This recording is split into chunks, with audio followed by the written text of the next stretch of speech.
Guys, ഇന്നത്തെ യാത്ര എന്ന് പറഞ്ഞാൽ കൃഷി മാത്രം ചെയ്യുന്നൊരു സ്ഥലത്തേക്കാട്ടോ. ഉപജീവന മാർഗം കൃഷി മാത്രമാണ് കേട്ടോ. ഒരുപാട് കൃഷിയാണ്, ഒരുപാട് കൃഷിയുണ്ട്. വെജിറ്റബിൾസ് ആണെങ്കിലും ഫ്ലവേഴ്സ് ആണെങ്കിലും ഫ്രൂട്ട്സ് ആണെങ്കിലും അങ്ങനെ ഒരുപാട് കൃഷിയുണ്ട്. നമ്മൾ ചെല്ലുന്ന സ്ഥലം ഏതാണെന്ന് വെച്ചാൽ തമിഴ്നാടിൻ്റെ ആന്ധ്രയുടെയും ബോർഡർ കുപ്പം എന്ന് പറഞ്ഞ സ്ഥലത്താട്ടോ. ഇത് തിരുപ്പതിയൊക്കെ പോകുന്ന ആളുകൾക്ക് അറിയണ്ടാവും. ഇപ്പോൾ നല്ല വ്യൂ ആക്കാരം പോകുന്ന വഴികൾ കാണാൻ. കാരണം പൂവാണെങ്കിലും വെജിറ്റബിൾസ് ആണെങ്കിലും കാണാൻ നല്ല ഭംഗിയുള്ള സ്ഥലമാണ്. കാരണം കൃഷി മാത്രമാണല്ലോ. അങ്ങനെ നമ്മൾ പോകുന്ന വഴിക്ക് ഫസ്റ്റ് കണ്ട തോട്ടം ജമന്തിയുടെ തോട്ടാണ് കേട്ടോ.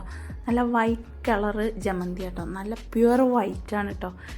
കാണാൻ നല്ല ഭംഗിയുണ്ട്. പിന്നെ അതുമല്ല കേട്ടോ, ഇവിടുത്തെ തോട്ടങ്ങളുടെ ഒരു പ്രത്യേകത എന്ന് പറഞ്ഞാൽ നല്ല ക്ലീനായിരിക്കും. ഒരു പുല്ലോ അങ്ങനത്തെ സംഭവങ്ങളും ഉണ്ടാവില്ല. നല്ല നീറ്റായിരിക്കും ഇവിടെ കൃഷിൻ്റെ തടങ്ങളൊക്കെ കേട്ടോ. നല്ല ഭംഗിയുണ്ടായിരുന്നു കാണാൻ. ഞാനും അല്ലൂസും ഇമ്മയൊക്കെ ഒരുപാട് ഫോട്ടോസും കാര്യങ്ങളൊക്കെ എടുത്തിട്ടുണ്ടായിരുന്നു. പിന്നെ നമ്മൾ വീഡിയോ എടുക്കുന്നത് കണ്ടിട്ട് അവിടുത്തെ ചേട്ടൻ വന്നിട്ടുണ്ടായിരുന്നു കേട്ടോ.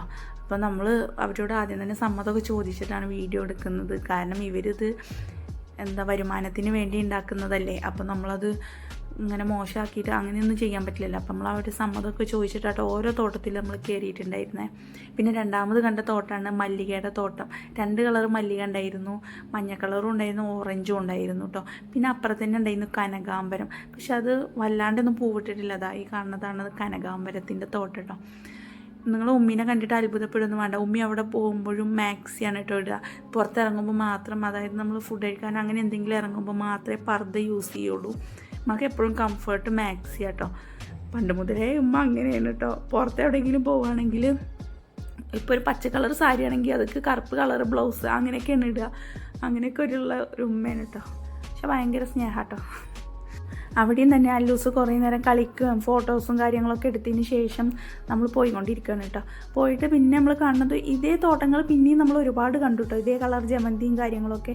പിന്നെ നമുക്ക് വ്യത്യസ്തമായിട്ട് തോന്നിയൊരു കളറാണ് പർപ്പിൾ കളർ ജമന്തി കേട്ടോ. നല്ല ലൈറ്റ് പർപ്പിൾ കളർ ജമന്തി ആയിരുന്നു. അതിൻ്റെ ഇടയിലൊരു ഓറഞ്ച് കളറും ഉണ്ടായിരുന്നു കേട്ടോ. പിന്നെ ഉമ്മി അവരോട് ചോദിച്ചിട്ട് ഒരു കൊമ്പ് പൊട്ടിക്കുക ഒക്കെ ചെയ്തിട്ടുണ്ടായിരുന്നു. അവർ തന്നെയാണ് സമ്മതമൊക്കെ കൊടുത്തത് കേട്ടോ. എന്നിട്ട് അങ്ങനെ ഞങ്ങളൊരു ജമന്തിയുടെ കൊമ്പ് പൊട്ടിക്കുകയൊക്കെ ചെയ്തിട്ടുണ്ടായിരുന്നു. ഉമ്മക്ക് പൂവെന്ന് പറഞ്ഞാൽ ഭയങ്കര ക്രേസാണ് കേട്ടോ. അതിപ്പോൾ എവിടെ ഉണ്ടെങ്കിലും ഉമ്മ കൊണ്ടുവരും.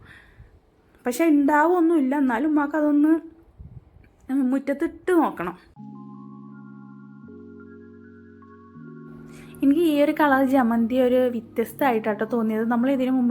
ഞാൻ ഇതിനു മുമ്പ് ഇങ്ങനത്തെ കളർ ജമന്തി ഒന്നും കണ്ടിട്ടില്ല കേട്ടോ. വെള്ളയും മഞ്ഞയൊക്കെ നമ്മളിപ്പോൾ എവിടെയെങ്കിലുമൊക്കെ പോകുമ്പോൾ കണ്ടാലും ഈ ഒരു കളർ കണ്ടിട്ടുണ്ടായിരുന്നില്ല. അല്ലൂസ് ഒരുപാട് ഫോട്ടോസും കാര്യങ്ങളൊക്കെ എടുത്തിട്ടുണ്ടായിട്ട് നമ്മൾ പുറത്ത് പോയ ഒരു ഫീലായിരുന്നു കേട്ടോ ഇത് കണ്ടപ്പം. അല്ലൂസ് അവിടെ ചെന്നിട്ടും ഡാൻസൊക്കെ കളിച്ചിരുന്നു. നല്ല ഡാൻസാണ്. എപ്പോൾ ഈ ഒരു ഡാൻസ് പോപ്പുലർ ആയതിന് ശേഷം അല്ലൂസ് എപ്പോഴും കളിക്കുന്ന ഒരു ഡാൻസ് കേട്ടോ. ഇത് വെറുതെ ഇരിക്കുമ്പോഴും കളിക്കും. ഇനിയിപ്പോൾ അവൻ കുട്ടികളപ്പം കളിക്കാൻ പോയാലും ഈ ഡാൻസ് കളിക്കും. എവിടെയെങ്കിലും തോട്ടത്തിലുണ്ടെങ്കിലും കളിക്കൂട്ടോ ഈ ഡാൻസ്. ഇത് പിന്നെന്താണെന്ന് വെച്ചാൽ ഈ പൂവ് ഒരുപാട് ഉണ്ടായി വരുന്നേ ഉള്ളൂ കേട്ടോ. അധികം മൊട്ടായിട്ടാണ് ഇരിക്കുന്നത്. ഒരുപാട് വിരിഞ്ഞിട്ടൊന്നുമില്ല. ചിലത് മാത്രമേ ഉള്ളൂ വലുതായിട്ട് പൂവൊക്കെ ആയിട്ട് നിൽക്കുന്നത് കേട്ടോ. നല്ല ദിവസം മണത്തൊക്കെ നോക്കി നിൽക്കുന്നു. സ്മെല്ലൊന്നുമില്ല, ഒരു സ്മെല്ലും ഇല്ല. പക്ഷെ കാണാൻ നല്ല ഭംഗിയാണ്. നല്ല ഭംഗിയെന്ന് വെച്ചാൽ നല്ല ഭംഗിയുണ്ട്. അവരത്രയും നീറ്റായിട്ടാണ് അത് വളർത്തി ഉണ്ടാക്കുന്നത്. അതാണ് കുറച്ചും കൂടി ഇത്രയും കാണാനും കൂടി ഒരു ഭംഗി കേട്ടോ.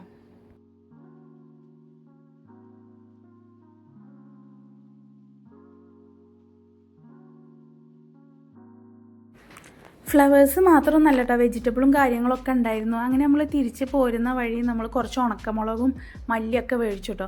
നല്ല വിലക്കുറവുണ്ട്, നല്ല ഫ്രഷും ആയിരുന്നു കേട്ടോ. അങ്ങനെ ഒരു 2 കിലോ മല്ലിയും മേടിച്ചു, 2 കിലോ മുളകും മേടിച്ചിട്ടുണ്ടായിരുന്നു. നമ്മളിങ്ങനെ പൊടിച്ച് വെക്കലാണ് കേട്ടോ ചെയ്യാറ്. അപ്പം ഉമ്മ പറഞ്ഞിരുന്നു മുളകും മല്ലിയൊക്കെ കഴിഞ്ഞിട്ടുണ്ടായിരുന്നു. അപ്പോൾ എല്ലാം കുറച്ച് മേടിച്ചു. പിന്നെ ഇപ്പോൾ എന്ന് പറഞ്ഞാൽ ഇപ്പം നിലക്കടലയുടെ സീസണാട്ടോ. അപ്പോൾ നമ്മൾ കുറച്ച് നിലക്കടലയും മേടിച്ചിട്ടുണ്ടായിരുന്നു. അത് 100 രൂപക്ക് അവർ 1 കിലോത്തോളമൊക്കെ തന്നു കേട്ടോ.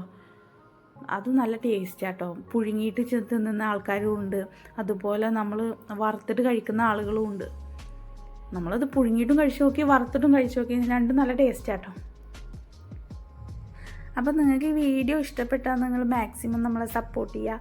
പിന്നെ അതുപോലെ തന്നെ കമൻറ്റ് ചെയ്യുക, ലൈക്ക് ചെയ്യുക, അതൊക്കെ ചെയ്യുക കേട്ടോ. ആരെങ്കിലും നിലക്കടല ഇങ്ങനെ പുഴുങ്ങിയിട്ട് കഴിച്ച ആൾക്കാരുണ്ടെങ്കിൽ ഒന്ന് കമൻറ്റ് ചെയ്യണേ. അപ്പോൾ ഓക്കെ, ഇന്നത്തെ വീഡിയോ ഇത്രയേ ഉള്ളൂ കേട്ടോ. വീഡിയോ ഇഷ്ടപ്പെട്ടാൽ നിങ്ങൾ സപ്പോർട്ട് ചെയ്യണേ. അപ്പോൾ ഓക്കെ, ബൈ, ടാറ്റാ.